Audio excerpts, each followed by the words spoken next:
के लिए गुफ्तगू का आगाज मैं ब्रिगेडियर गजनफर आपसे करना चाहूंगी। ब्रिगेडियर साहब, क्या चीज है जो चैन नहीं लेने दे रही नरेंद्र मोदी को, बीजेपी गवर्नमेंट को, भारत को? ब्रिगेडियर साहब से सुन नहीं पा रहे, मुनीब यही सवाल में। हेलो, ठीक है ब्रिगेडियर साहब, जी जी जी ब्रिगेडियर साहब कंटिन्यू प्लीज। मैं याद कर रहा था कि अगर आप देखें तो किसी भी मुल्क के अंदर जब आप एक बात करते हैं पॉलिसी की, जब आप बात करते हैं स्ट्रेटेजी की, जब आप बात करते हैं ओवरऑल, क्या वो डिफेंस से ताल्लुक रखती हो, इकोनॉमी से ताल्लुक रखती हो, सोशियो पॉलिटिकल इशू से ताल्लुक रखती हो, उसके अंदर जो क़यादत की सोच होती है, जो क़यादत का विजन होता है, जो उनकी थिंकिंग होती है, जो भी क़यादत हो, वो बहुत अमल दखल रखता है। अब भारत के अंदर इस वक्त जो क़यादत है वो इंतहाई दहशतगर्दाना रवैयों से, दहशतगर्दाना ट्रेनिंग से, दहशतगर्दाना पॉलिसी से और एक्सट्रीमिज्म की सूरत में एक वो मजहब के गैर ज़रूरी इस्तेमाल, मजहब को एक दहशतगर्दी के लिए इस्तेमाल करते हुए उनके जहन में ये सोच जो है ये प्रीडोमिनेंट, इसलिए कि वो ताल्लुक ऐसी पार्टी से रखते हैं जो बुनियादी तौर पे हिंदुत्व और सेफ्रॉन टेररिज्म को, दहशतगर्दी को, लोगों को मारने को, लिंचिंग करने को, अपना दबाने को, इस तरीक़े कार से वो पॉलिसी बनाई गई है। उसके साथ साथ उनके डिज़ाइन क्या है वो हेजेमोनिक हैं कि जी हम खित्ते के अंदर या एक मुल्क के अंदर रहते हुए जो लिटोरल स्टेट्स हैं, जो हमारे साथ साथ की स्टेट्स हैं, जैसे आपने नेपाल का नाम लिया, बाय द वे नेपाल ने कोई नया नक्शा नहीं इशू किया है। नेपाल का आपको पता होना चाहिए कि जिस तरह इस इलाके में इंग्लिश सरकार थी और दूसरी तरफ नेपाल के अंदर मोनार्क होते थे, तो 1837 में अंग्रेज़ों के दरमियान और नेपाली जो मोनार्क थे उनके दरमियान एक ट्रीटी साइन हुई थी जिसको सिबोली ट्रीटी कहते हैं। और उस ट्रीटी के मुताबिक ये जो लेकोलाक और ये जो काला पानी का इलाका है, ये अंग्रेज़ ने बाकायदा नक्शे के अंदर नेपाल की सरकार को, नेपाल को कहा था कि ये इलाका आपसे ताल्लुक़ रखता है। उसके बाद 1962 में जब चाइनीज़ से जंग हुई तो यहाँ पे इंडिया ने कुछ अपने अड्डे बना लिए और अड्डे बनाने के बाद उस इलाके को क्लेम करना शुरू कर दिया, जिस तरह चाइनीज़ इलाके को क्लेम कर रहे। अब वो नेपाल ने वो सिबोल 1837 का जो नक्शा था उसको दोबारा जारी किया और वो नेपाल का इलाका है, वो अंग्रेज़ के ज़माने से नेपाल का इलाका चला आ रहा है। इंडिया के अंदर जो चीज़ है वो ये है कि वो नरेंद्र मोदी दुनिया का सबसे बड़ा दहशतगर्द है। मैं नहीं कह रहा, न्यूयॉर्क टाइम्स ने कहा, इंडियन पोस्ट ने कहा, वहाँ पे एक तरफ आधे यानी टाइम्स में एक आर्टिकल छपा, कवर पेज पे आधी हिटलर की फोटो थी, आधी नरेंद्र मोदी की फोटो थी। और वो पैदावार है आरएसएस की। आरएसएस वो पार्टी है जिसने अपनी आज़ादी के 15 दिन बाद, जिसको बाप कहते हैं ना, गांधी जिसको बाप कहते हैं, उसको पॉइंट ब्लैंक रेंज पे गोली मार दी थी। आरएसएस के बेसिक फेज में देखे क्या लिखा हुआ है। उसमें लिखा हुआ है कि इंडिया के अंदर सिर्फ हिंदू रहेंगे, बाकी लोगों को कन्वर्ट करना पड़ेगा हिंदुत्व। तो ये जो दहशतगर्दाना सोच है नरेंद्र मोदी की, जो दुनिया का सबसे बड़ा दहशतगर्द है और दहशतगर्द सही। आज अगर ठीक है ब्रिगेडियर साहब, आपकी आवाज में थोड़ा मसला आ रहा है, ठीक है, आपके बड़े पॉइंट्स आ गए। मैं अब कर्नल राघव आपकी तरफ आना चाहूंगी। आपने ब्रिगेडियर गजनफर की गुफ्तगू भी सुनी, आप बहुत सी बातों का जवाब भी देना चाहेंगे। साथ ही मैं पूछना चाहूंगी कि अगर वाकई वहां पे सिर्फ हिंदुत्व राज होगा और तमाम माइनॉरिटी सफर करेंगी, तो फिर आप सेकुलर इंडिया कैसे कहलवाते हैं खुद को? मैडम, मैं ये पूरे आपके माध्यम से पूरे विश्व को बताना चाहता हूं, हमारे देश के अंदर, हमारा देश एक देशभक्तों का लोग है। कास्ट, कलर, रिलीजन, इसमें कोई ऐसी बड़ी बात नहीं है। आप इतिहास उठा के देख लें। अच्छा। कि मैं जितने भी देश जब आजाद हुआ उनका योगदान रहा, हमारी आर्म फोर्सेस के अंदर भी परमवीर चक्र मिला है, वीर चक्र मिला है, महावीर चक्र मिला है। आपको मैं ब्रिगेडियर झंगड़ की लड़ाई में देखिएगा, आप ब्रिगेडियर उस्मान को जो है उनकी आप शहादत देखिए, मेहमान का नाम देश के प्रति प्रेम देखिए, प्रेम देखिए उनका। आप जो पीवीसी मिला 4 कैनेडियंस के अंदर, हवलदार क्वार्टर मास्टर अब्दुल हमीद को, और जो भी क्रिश्चियन देखिएगा और ज्यूज देखिएगा, 71 वॉर के अंदर शाम Manik Shah, he was a Parsi, और 71 के अंदर चीफ ऑफ स्टाफ थे, ही वाज आल्सो ए जू।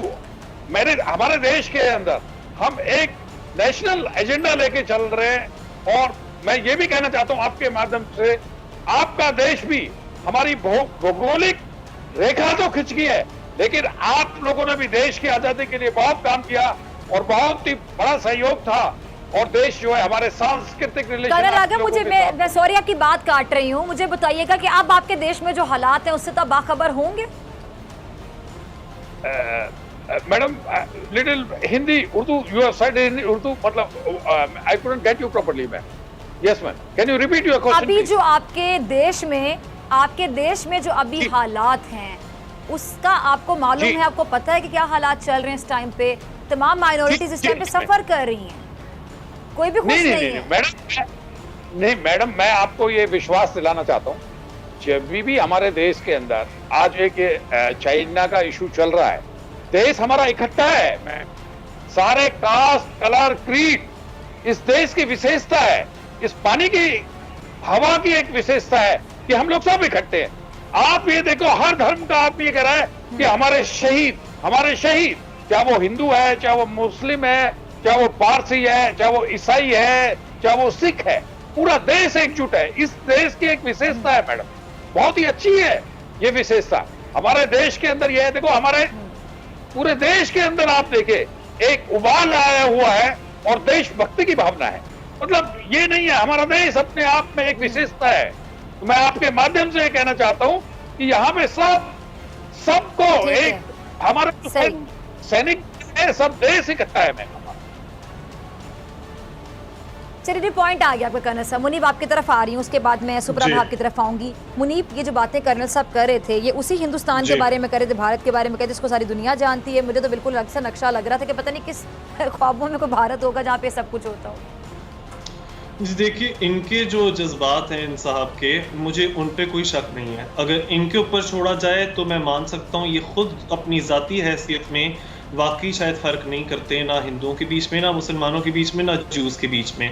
और मुझे इस बात पे भी खुशी है कि इन्होंने ये तस्लीम किया कि हमारी एक कॉमन शेयर्ड हिस्ट्री है। उसी के नाते मैं कहता हूँ कि भारत के अंदर उनको पाकिस्तानियों के साथ इज्जत से बात करनी चाहिए। जब आप लोगों ने मुझे अपने मीडिया के ऊपर बुलाया है, आपने कोई लिहाज इस चीज़ का नहीं किया। और आपसे मैं अमराद, ये जो हमारे मेहमान हैं भारत की तरफ से, मैं इनकी तरफ नहीं इशारा कर रहा, मैं कह रहा हूँ जो भारतीय चैनल है जो सेफ्रो माइंडसेट को फॉलो कर रहे हैं। अब बात ये कि इन्होंने जो नक्शा अभी खींचा है भारत का, वो शायद देखिए, वो शायद कभी किसी वक्त पे सच हो या कागज के ऊपर इनके कॉन्स्टिट्यूशन में यही लिखा हुआ है, लेकिन जो हम लोगों को ऑन द ग्राउंड सिचुएशन इस वक्त नजर आ रही है, वो बहुत ही गमगीन, वो बहुत ही सीरियस, और वो बहुत ही मेरे ख्याल से अलार्मिंग है उन सबके लिए जो माइनॉरिटीज हैं भारत में, और खास करके मुसलमानों के लिए। क्योंकि आप ये देखिए, फरवरी के महीने के अंदर जब डोनाल्ड ट्रंप विजिट कर रहे थे भारत को, और वहाँ जंग फसाद हो रही थी सड़कों पे, और उधर मुसलमानों की दुकानों को और उधर मुसलमानों के घरों को जलाया जा रहा था, कोई 53 लोग, और उसमें सिर्फ मुसलमान ही, वो हिंदू लोग जो अपने मुसलमान भाइयों की मदद कर रहे थे, उनके साथ खड़े हुए थे, उनकी भी हलाकतें हुई। तो उसके बाद जब ये कोरोना वायरस वाली चीज़ आई है, तो वो लोग तो बेघर हो गए। अब अगर आप उनको कह रहे हैं कि स्टे सेफ, स्टे होम, उनके पास तो कोई होम ही नहीं कि वो उधर जाए। फिर मुझे काफ़ी सारे लोगों ने, ये जो सोशल मीडिया के ऊपर हैं, जो इस RSS माइंडसेट को बिलोंग करते हैं, उन्होंने मुझे कहा कि नहीं, मुसलमान लोग दिल्ली में उनके साथ कुछ हुआ नहीं, उन सबके पास अपने घर और दुकानें कायम हैं। अब मुझे बताइए, इससे बढ़ के और ज्यादती क्या हो सकती है कि एक विक्टिम को आप कहो कि तुम्हारे साथ कुछ हुआ ही नहीं, जबकि उसके एक्सपीरियंसेस, उसके तजर्बे उसको कुछ और कह रहे हैं। आप मुझे ये बात बताइए कि जो CAA, ये जो सिटीजनशिप अमेंडमेंट एक्ट आई, उसके खिलाफ जो लोग प्रोटेस्ट कर रहे थे, उनमें से एक सफूरा भी हैं जो प्रेग्नेंट थी, उस हालत में उनको लॉकअप कर दिया गया। अब शुक्र है हाल ही में उनको बेल दी गई है, लेकिन इतने महीनों के बाद उनको एक टेररिस्ट की तरह ट्रीट किया गया, जबकि वो सिर्फ अपना कॉन्स्टिट्यूशन राइट जो इन्हीं के आइन में, जिसके ऊपर इनको इतना नाज, इतना फख्र है, उसी के मुताबिक वो अपने राइट्स के लिए प्रोटेस्ट कर रही थी, अपने मुसलमान भाइयों के राइट्स के लिए प्रोटेस्ट कर रही थी। फिर आप कश्मीर के अंदर देख लें, अब यानी 10 महीने कोई हो गए हैं 5 अगस्त के बाद से, वो जब लॉकडाउन हुआ है, उधर ये जो पूरा रियाज नायकू वाला ये जो पिछले महीने ये सीन हुआ है, उसको इन्होंने अरेस्ट किया, पकड़ा, उस पूरे चक्कर में इन्होंने 2 सिविलियंस के घरों को एक्सप्लोड किया, उसको इन्होंने धमाके से उड़ा दिया। ये इन्हों से मैं मुराद भारतीय फौज ने। अब इनकी एक एक्सपेंशनिस्ट पॉलिसी आपको नजर आई रही होगी कि नेपाल के साथ भी वो लिपू लेक या काला पानी के ऊपर भी इनके फसाद हैं, चाइना के साथ भी फसाद है। और कमाल की बात यह है कि इस हफ्ते मोदी साहब ने ये बात कही है कि हम लोगों के पास चाइना नहीं आया था, चाइना ने हमारी सीमाओं का कोई उल्लंघन नहीं किया। तो इसका मैं क्या मतलब निकालूं कि फिर क्या भारतीय फौज गए, उन्होंने चाइना के ऊपर हमला किया, और अगर किया तो ये तो खुद मान गए कि वो जो LAC है, वो जो लाइन ऑफ एक्चुअल कंट्रोल है, इसका जवाब मैं भारतीय फौज सुप्रभा दास आपसे लेना चाहूंगी। आपने मुनीब कादिर की गुफ्तगू सुनी, मैं चाहूंगी कि इन बातों का जवाब आप दीजिए। सबसे पहले मैं आपका धन्यवाद करना चाहती हूँ कि मुझे आपके चैनल में पार्टिसिपेट करने के लिए बहुत बहुत धन्यवाद आप लोगों का। मैं जरूर सर के साथ एक बार आपके सर के जवाब देना चाहूंगी कि भारत कभी भी अपना सीमा उल्लंघन नहीं करती है। भारत एक ऐसा देश है, वो बिल्कुल शांति प्रिय देश है, वो हमेशा शांति से अपना वार्ता रखना चाहता है, वो कभी भी लाइन मैंने LOC पार्ट नहीं करती है। ये बात सबको पता है कि भारत कभी कहीं पे भी, आप अगर इतिहास भी देखेंगे, आज तक रिकॉर्ड भी नहीं है कि भारत कहीं पे पहला हमला किया है। वो बार बार 10 बार बोले थे कि ठीक है आपके पास है तो हम भी जो भी मैंने रखे हैं, असर रखे हैं, वो कोई हम खिलौना के जैसे नहीं रखे हैं। क्यों? 10 बार जब चाइना बोला तो एक बार मोदी जी ने बोले। तो एक बात मैं आप सबसे क्लियर कर देना चाहूंगी, अभी वो हिंदुस्तान नहीं रहा, अभी हिंदुस्तान काफी बदल चुकी है।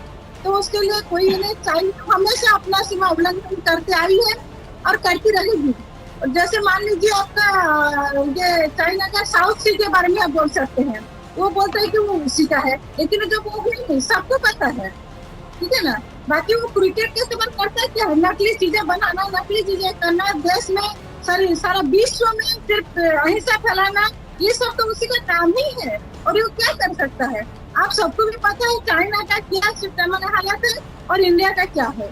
हिंदुस्तान बिल्कुल अपने आप को सुरक्षित महसूस करती है और वो बिल्कुल जवाब देगी चाइना को। सब्सक्राइब करें और बेल दबाएं ताकि कोई खबर रह न जाए।